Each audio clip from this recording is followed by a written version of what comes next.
For the next 50 minutes or so, I am thrilled to be turning things over to a pastor and thinker I've come to admire profoundly as I've gotten to know him and his work.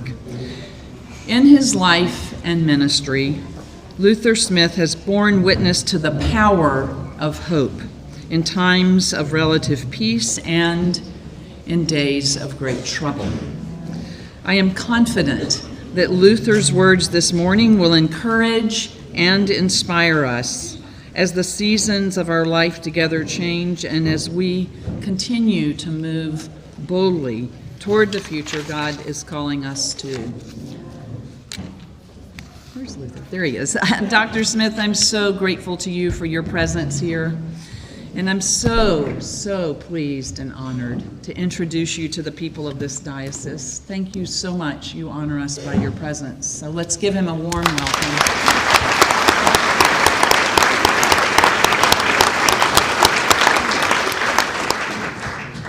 Good morning. Good morning. Good morning. I begin by thanking Bishop Woodliff Stanley for the invitation and for the times that we have had with Dr. Carter Hayward, as well as the Reverend Canon Curry in planning this time of togetherness. That's been inspiring, the sessions that we have had, the conversations, in ways that have been a blessing for me personally, and in ways that have led me to so anticipate this time with you. I want you to know that from the time that I had with the clergy of this diocese, I think it was in April, in May, and to hear the journey that this diocese has been on, and where people's hearts are now in a season of celebration. I have been telling your story to so many others because, as some of you may know, there is such a feeling of distress, even unto despair, about the church, some of it related to attendance and finances and how the future looks. And for me, you have been a testimony to the meaning of hope and being steadfast and taking seriously how we are to be the church and trusting that your faithfulness to how we are to be the church is sustaining enough. So thank you for that. And know that I have been, in many ways, providing the testimonial about you that I believe can be inspiring to so many others who find themselves in environments of distress. So thank you for that. As we prepare for a new season, we have the challenge and the struggle to understand how God yearns for all of us to be faithful to the vision God has set before us in Scripture, in tradition, and in our life experiences. This sacred assignment that we have to prepare for a new season is an enlivening call to us and for the present and for the future. We are here together as Christians, as followers of Jesus the Christ, as disciples of Jesus. What a declaration of identity. What a declaration of commitment. And these declarations are so simple and therefore clear. I am a Christian. I do what a follower of Jesus does. Or are these declarations simple? And are these declarations clear? If we gathered the Christians of the world together, would we all make the same declaration about what it means to be a Christian? And would we even make the same declaration about the Jesus we follow? Would Jesus appear the same to us? You know the answer to these questions. Who is the Jesus that you follow? How do you remember Jesus? Remembering, one of the fundamental disciplines for a people of faith. Even though we have from Isaiah, the scripture, do not remember the former things or consider the things of old, I am about to do a new thing. Now it springs forth. Do you not perceive it? I will make a way in the wilderness and rivers in the desert. This call from Isaiah is not about forgetting the past. It's not about becoming a people who are struck with amnesia. No, it's about the ways we remember the past. And if we are only engaging the past with a sense of nostalgia, or a sense of the past being oppressive, and remembering that, yes, we were liberated from our situation, from oppression then, but we find ourselves in some ways stuck there rather than recognizing what it means to be a people of faith now. Isaiah is speaking against that. The sense in which perhaps we remember coming out of Egypt, but we don't believe that the God who delivered us from Egypt is somehow or another aware of our situation in exile. It's this kind of remembering to which Isaiah is calling us, that we not be stuck in the past, that we remember creatively. For remembering is one of the essential disciplines for people to be enlivened by hope. Have you ever had a high school peer these days who remembers how things were in high school, and as they talk, it's as if they're still in high school?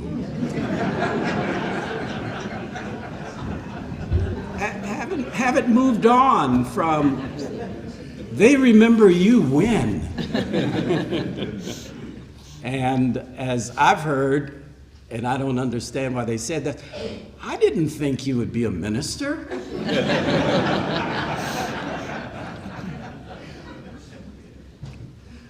So this being stuck in the past, which can often be a way in which we not only think about other people only in terms of our remembrance of them in the past, but we think of ourselves that way. There may be matters in our own past that are cause for guilt, and we discover that it's the sort of guilt that has been disabling us throughout our lives, stuck in our past, and not realizing the benefit of a new season. One of the disciplines of remembering that is in the book Hope is Here, we'll talk about in the workshop this afternoon. I've just spoken about how Jesus remembers. The way in which most of Jesus' quoting in the Bible is from the prophets and the Psalms. But how do we remember Jesus? A Jesus who remembers. I want to read to you Howard Thurman wrote an article about fascism and Christian nationalism, in which he's speaking about the Klan. And if you don't know Howard Thurman, I call his name and suggest that you engage him. He's a companion for the journey. And the Episcopal Church has recognized Thurman. He was made an honorary canon of St. John's the Divine in New York. And there's a statue of Howard Thurman in the National Cathedral. So there's a connection with your denomination that I think is not only appropriate, but is cause for delight. Thurman wrote regarding the Klan, stating what they have written about their ideals. And I just will put a couple of the things they say regarding their racial ideals. We stand for white supremacy. Distinction among the races is not accidental, but designed. This is clearly brought out in the one book that tells authoritatively of the origin of the races. This distinction is not incidental, but is of the vastest import and indicates the wisdom of the divine mind. It is not temporary, but is as abiding as the ages that have not yet ceased to roll. The supremacy of the white race must be maintained or be overwhelmed by the rising tide of color. And it goes on and on. But then come the Christian ideals of the Klan. We magnify the Bible as the basis of our Constitution, the foundation of our government, the source of our laws, the sheet anchor of our liberties, the most practical guide of right living, and the source of all true wisdom. We teach the worship of God, for we have in mind the divine command, "Thou shalt worship the Lord thy God." We honor the Christ as the Klansman's only criterion of character. And we seek at his hands the cleansing from sin and impurity, which only he can give.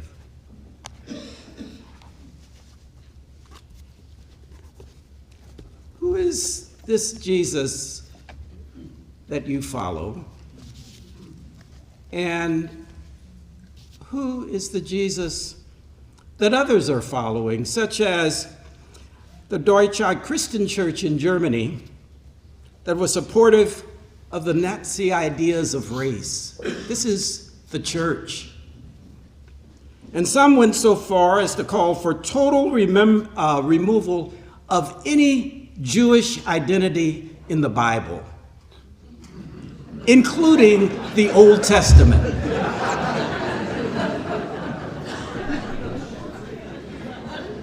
Their symbol was a traditional Christian cross with a swastika in the middle. And it was claimed and remembered by this church as a fact that the Jews had killed Christ, and thus appealing to and actively encouraging the existing anti-Semitic sentiment among Christians in Nazi Germany. Or Bruce Barton, in 1925, who wrote the book, The Man Nobody Knows. Barton himself was an advertising executive, and he recast Jesus as the founder of modern business, whose self-confident leadership modeled the best of executive skill, and whose parables reflected the essentials of effective advertising. Barton retold the gospel accounts of Jesus' life and preaching as a modern person's guidebook to honest wealth and business success. Barton also spoke about Jesus was so charismatic that it was clear that women admired him and were taken with his manly way of, well, you get where he's going with all of this. It's easy to distance ourselves from such perspectives and from such people who declare themselves to be acting under the Christian banner. Still, we have the reality that among many, many branches of Christianity, there are differences about who Jesus is and what it means to follow Jesus. There are many differences within our denominations. There are many differences within your local church. There are many differences in this room. And there are myriad reasons for these differences. What most concerns me, and what should concern most of us here, is do we reconceive who Jesus is so that we are more comfortable in following him? I believe Oswald McCall, in his book, The Hand of God, captures something that is fundamentally true about followers of Jesus who encounter Jesus. This is that the life and witness and meaning of Jesus are more than our conceptions of who we believe Jesus to be and who we want Jesus to be. In McCall's telling, it's of a disciple who is just yearning to meet with Jesus, and finally this occurs in McCall's rather poetic way of describing the engagement of the person finally meeting the Jesus who he has pursued. The person says, "I went walking and I met the Master. I am glad we have met," said I. "Have we met?" said he. I brushed the golden poppies with my foot. "You are as real to me as that." "Is that all?" he said. Then I looked at him afresh because of this tone of his and hesitated, unsure what else to say. "I have wished much to meet you, good Master." When they wished to share my throne, I asked them if they were able to share my baptism and my cup. Very likely they declared that they were able, and you have wished to meet me. Are you able? I glanced upward. The sky's blue eyes were watching. The wind shook a tree and waited. All seemed very still, except that my heart within me gave one strong throb. I did not know if it were of expectation, defiance, or defense. "I do not understand," I said. "Here you are, Master, and we have met." "Then you have met fire. Are you burned?" "Master, you have met pain. Do you suffer?" "Master, what?" "You have met lightning, the earthquake, when you have met me." So he turned his back and went. And the golden poppies were all about my feet. I saw them, for my eyes were downward as I wondered what he meant.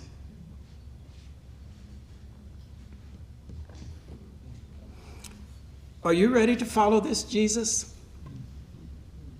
A Jesus who has won your heart, and yet a Jesus who will not be reduced to who you believe Jesus should be. Questions about the character of Jesus, questions about our willingness to follow a Jesus who is too radical for us, personally and collectively, abound. And this meaning of the word radical, it's too often only understood as someone who's seeking to overthrow matters of tradition, but the word radical is really about the root. And it involves pulling up the roots of things that should not be part of identity and who we are, as well as getting back to the root of our identity and who we are. This matter of radical. Is Jesus too radical for us? Clarence Jordan, the New Testament scholar, one of the founders of Koinonia Farms, has said there are a lot of people who want to worship Jesus but don't want to follow Jesus.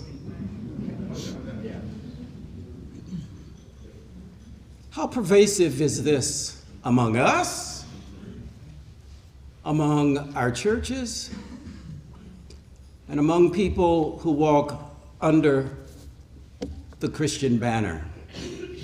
Howard Thurman has said in a sermon, "And do you wonder why we have a so-called Christian civilization that doesn't bother with Jesus?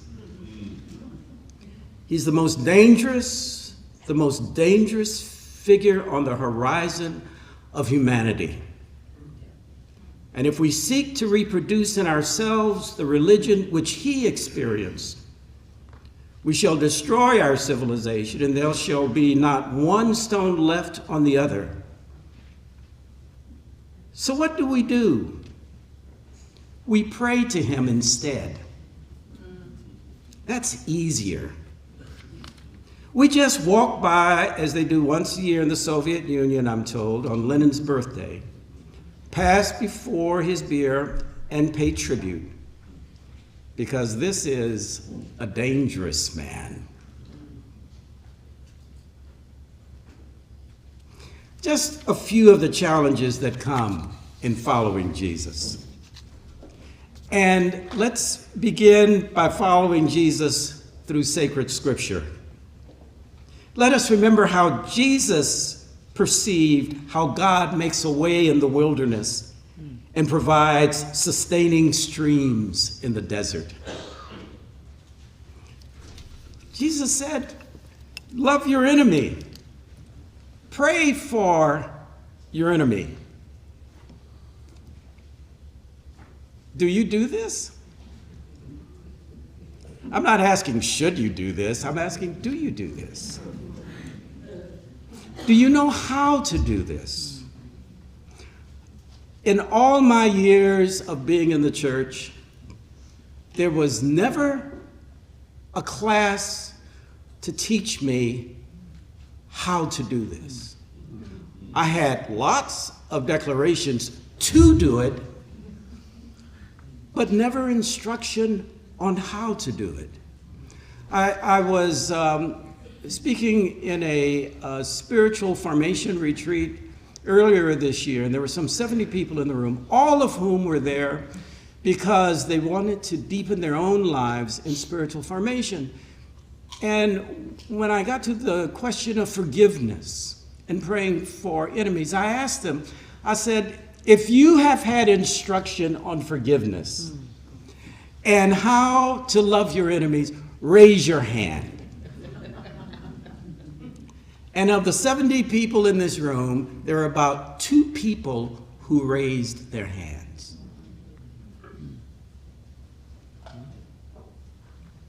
What has been your experience of instruction on this in your churches, in your life? And sometimes I wonder if the lack of instruction is because we don't know how to do it. Oh, we know how to speak, that it needs to be done, but we don't know how to do it. We're not willing to give the time to something that must extend beyond Lenten study or Advent study. Because when you get into issues of forgiveness, and everyone in the congregation is dealing with an issue of forgiveness, perhaps out of profound trauma. When we get to the issue of forgiveness, It's something you have to stay with instruction and guidance and listening and counseling, perhaps going even beyond the resources in the local church to persons who can provide such important guidance in order to not be stuck with abuse or stuck with guilt because persons cannot even forgive themselves.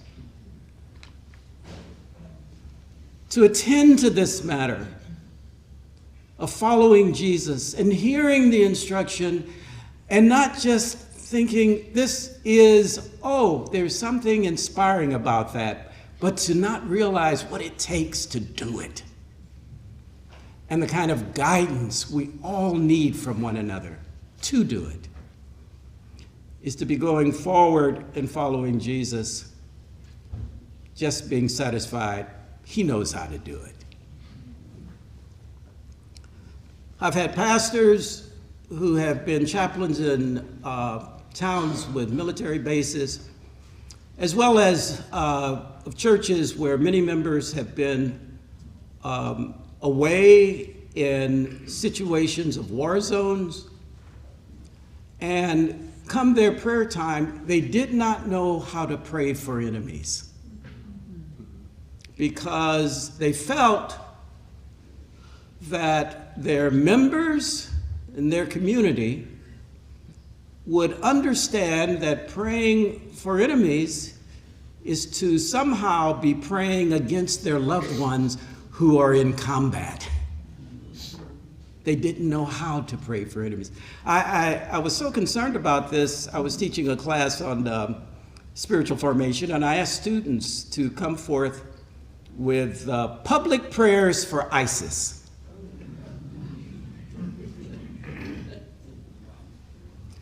Well, all of them did it because it was an assignment for which they were going to be graded. But there was one student who was not satisfied in just offering his prayer to the class. He offered his prayer in his congregation.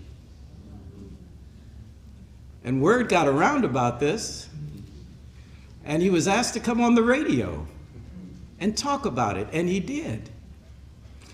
But it says something that even Christians don't just struggle with this idea of praying for enemies, if they do struggle with the idea of praying for enemies. It's a matter of feeling inadequate, unprepared, to the extent of at times being dismissive of praying for enemies. We assume that's an elective in the academic setting. That's not required. That's just an elective. What does it mean to take seriously what Jesus has said to us? What it means to welcome the stranger. And William May has said that in many languages, the word for stranger is the same word that is used for enemy. And even though we may not know this, we understand how it works among us, that strangers are to be feared. Strangers are not to be extended hospitality. Strangers are looked at askance with a sense of constant possible threat. What does it mean for us to welcome strangers? And how might we need to be guided in knowing how to do that? And you know, all of us have the identity of stranger. You don't move in this world connected immediately to others. We are all strangers in this world. How do you want to be received as a stranger? What are your gifts as a stranger for meeting someone and welcoming your heart to them and offering your heart to them? strangers. We grow up with adults wisely telling us to be careful about strangers, but at what point do we come to understand what it means to cherish the opportunities to connect with those who are so different than us personally and so different than our tribes? This is our work. This is what is crucial to the experience of beloved community. And it's not just about how we turn strangers into friends, or how we turn enemies into friends, and when they become friends, then we can pray for them. No. How do you pray for enemies? How do you welcome strangers who are not friends and may not be interested in being friends? How do you offer your heart to those who are so different and in some way so threatening? So we think. A Jesus who not only cares about the well-being of individuals is what we are hopefully understanding as we follow Jesus, but also in challenging the structures of injustice that create oppressive realities for persons. More than charity given to the poor, a Jesus who is calling us to a way of life that is lived in solidarity with those who are poor. As some have said, so many liberals will understand what it means to have deep feelings for the poor and offer some financial resources, but are ready to move on when things get tough in working with the poor. But what does it mean to have solidarity?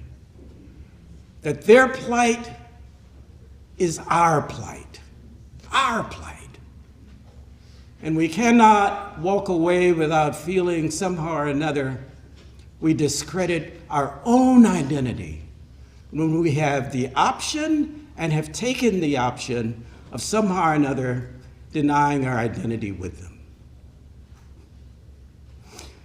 Archbishop Oscar Romero said, "I am glad that we have murdered priests in this country of El Salvador, because it would be very sad if in a country where they are murdering the people so horrifically, there were no priests among the victims." Solidarity. Solidarity. This radical Jesus, who uproots our distortions of him and who takes us to the very roots of life-giving witness.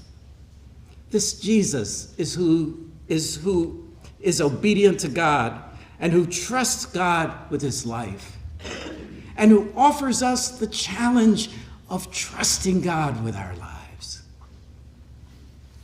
I remember one of my first seminary classes where in a small group we were dealing with this question of what happens after we die, and what will heaven be like?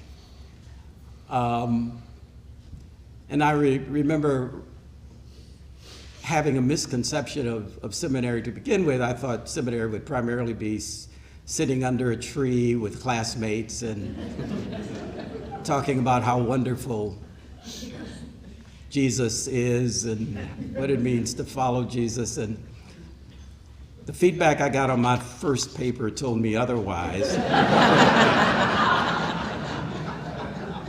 But in this small group, we were struggling with this matter of death and life after death. And the thing that the professor said, which has not only stayed with me all my life, but liberated me all my life, he said, the primary question is, do I trust Jesus with my life? Because if I don't trust Jesus with my life, do I trust God with my life? Do I trust God with my life? Because if I don't trust God with my life, I'm not going to trust God with my death.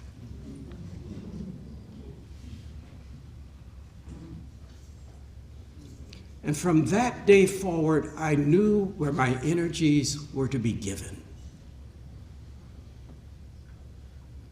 Do I trust God with my life?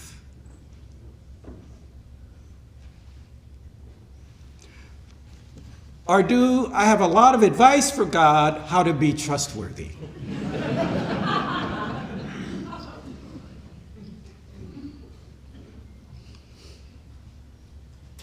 In the Gospel of Mark, we have many examples of the disciples not understanding Jesus, and they were close to Jesus in following him. There was this intimate relationship, and they didn't understand this Jesus who they were following.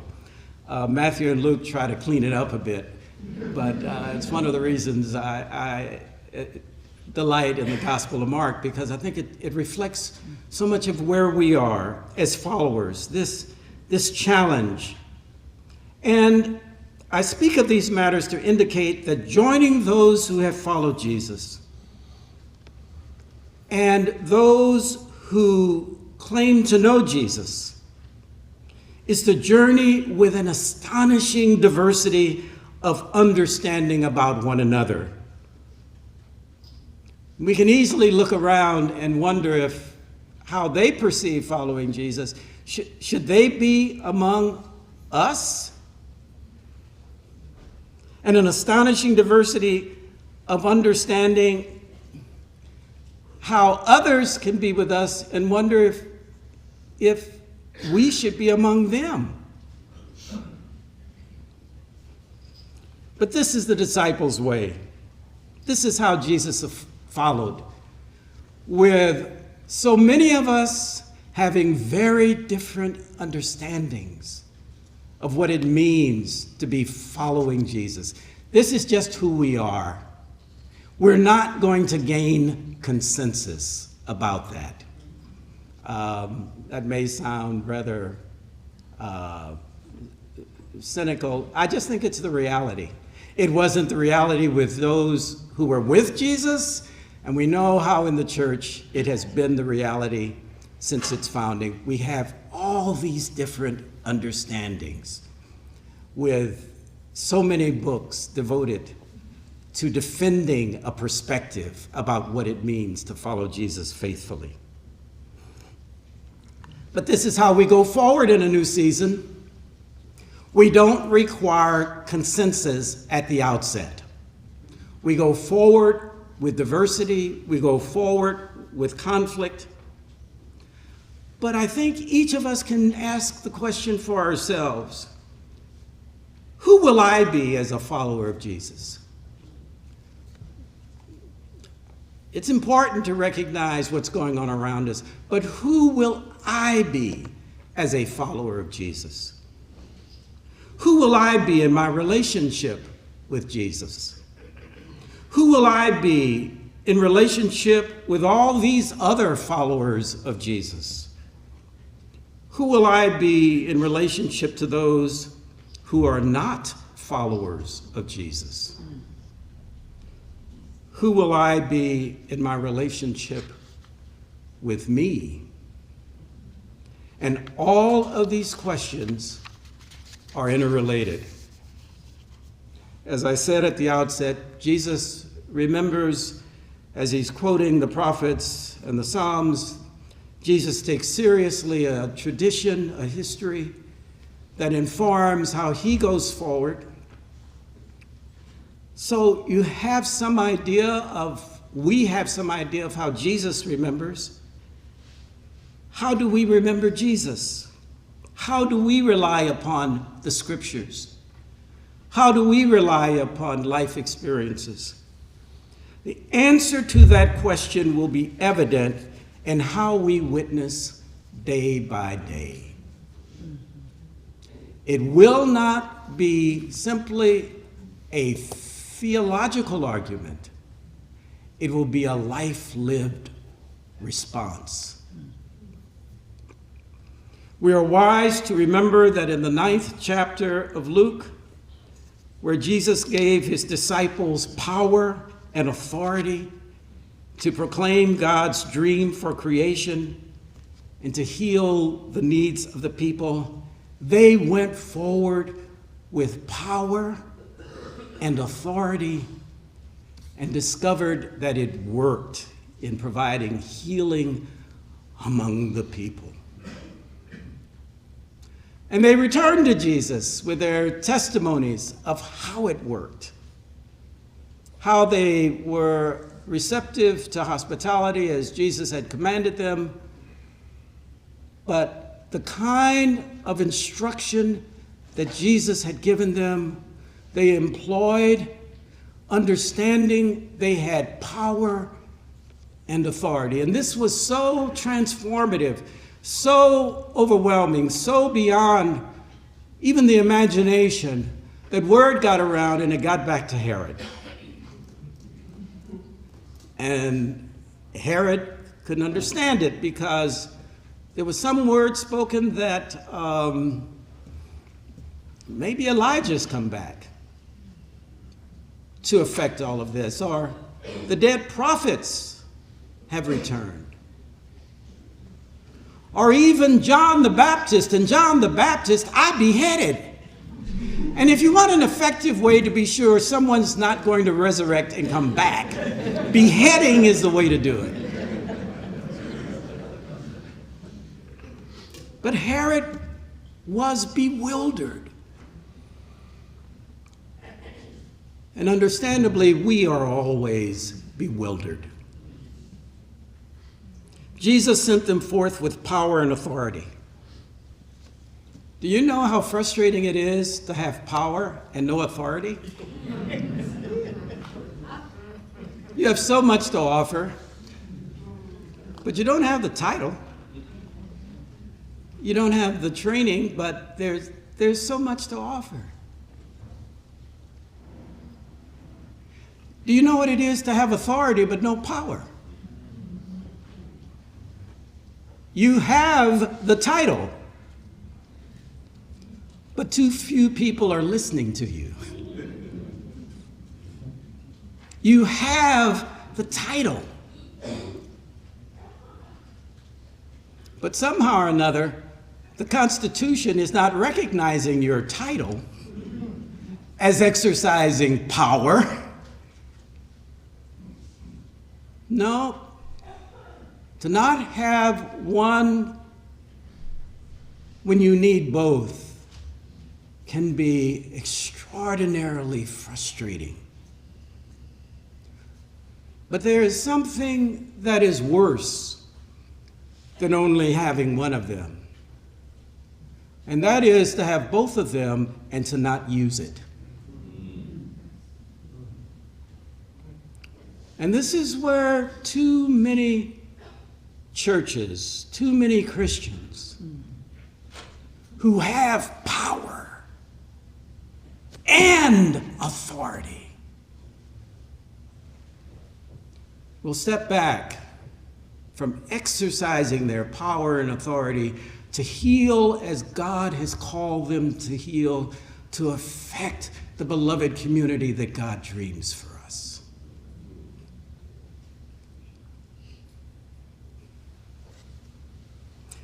Do not remember the former things or consider the things of old. I am about to do a new thing. Now it springs forth. Do you not perceive it? I will make a way in the wilderness and rivers in the desert. One of the needs we feel for ourselves is that we will be engaged in that which will last beyond ourselves.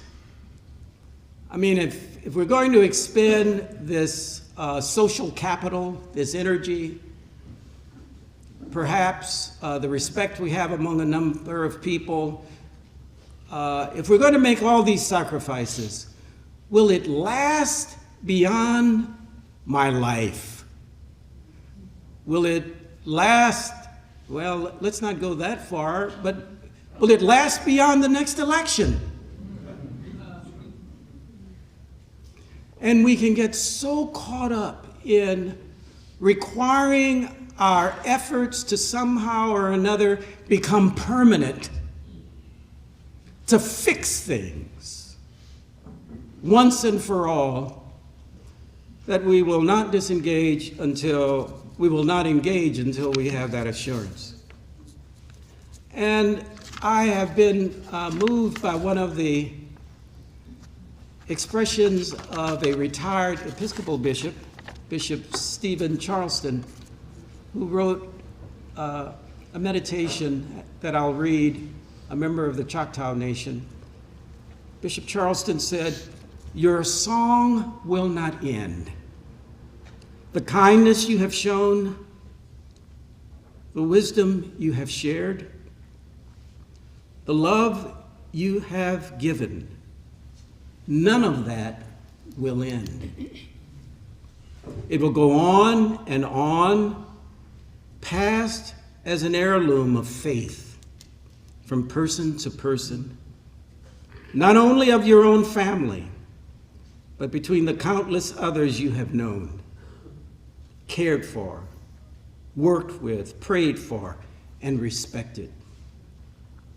You have made music with your life. You have made a witness. The harmony you have embodied and the hope you have embraced will sing on after you, sing on into generations yet to come. Your vision will live in many hearts until one joyous day it joins the chorus of life that began when the Spirit first started to sing.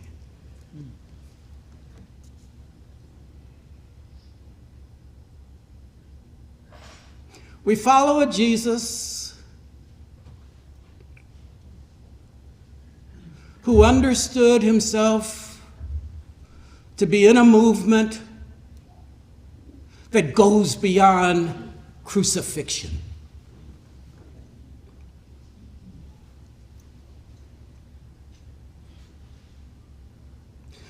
Are we only following Jesus on the journey, here and there, with delight and uplifting until he heads for Jerusalem?